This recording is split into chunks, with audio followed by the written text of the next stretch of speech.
Welcome to the Hemlock State Explorer.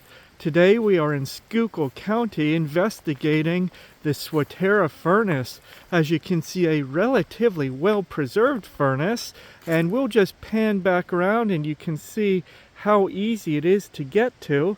There's the parking area right there, so you can essentially drive right up to this amazing relic of American history.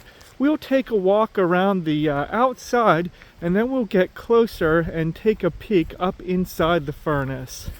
Swatara Furnace is located just below the Lebanon Reservoir in a gap between Second Mountain.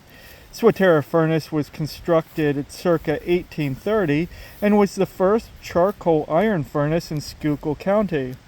It was built by Dr. George N. Eckert and Simon Guilford. Eckert was president of the Loreberry Railroad and a member of the 30th Congress of the United States. Guilford was an engineer involved in the construction of both the Erie Canal and the Union Canal. The furnace here was the heart of an iron plantation, essentially a company town supporting the iron-making enterprise.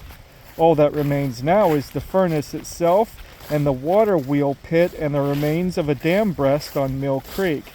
There's also an ironmaster's mansion, a foreman's house, a worker's house, and a barn, but they're privately owned, so we'll respect the property owners and we won't see them.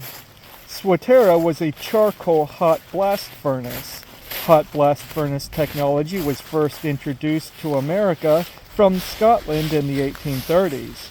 In contrast to the earlier cold blast furnaces, air was preheated by the heat of the furnace before being blasted into the bosch, that is, the lower part of the furnace where the iron ore was melted.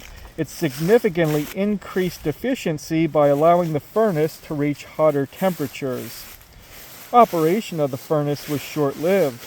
There are conflicting reports, but it appears that the partnership between Eckert and Guilford was dissolved and the Swatara furnace was abandoned in 1855. A forge was later built about 100 feet from the furnace stack. Who built the forge and for how long it was in operation isn't clear, but you can still see the forge's water wheel pit. Let's go take a look inside. We can still see the iron bar up at the top holding up the stones above. It looks like there's been some work done in some wooden logs. Not sure how much I trust those. We'll make this quick, just do be careful.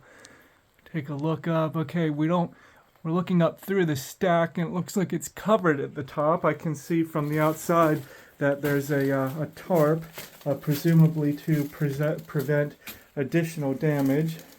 Looks like it's been rebuilt with some stone here. We saw that from the outside. So this is inside the furnace.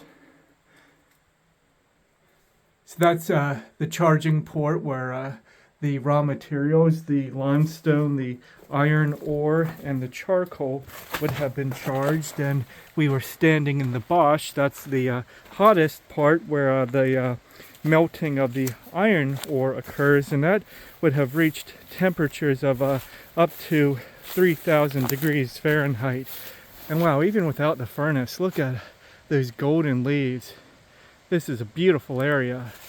Thanks for joining us on investigating this piece of our industrial history, so critical to the birth and development of our nation. And to check out all of our iron furnaces and early industrial relics, along with all of our other adventures, be sure to visit hemlockstateexplorer.com. And until next time, we can't wait to see you on the next adventure.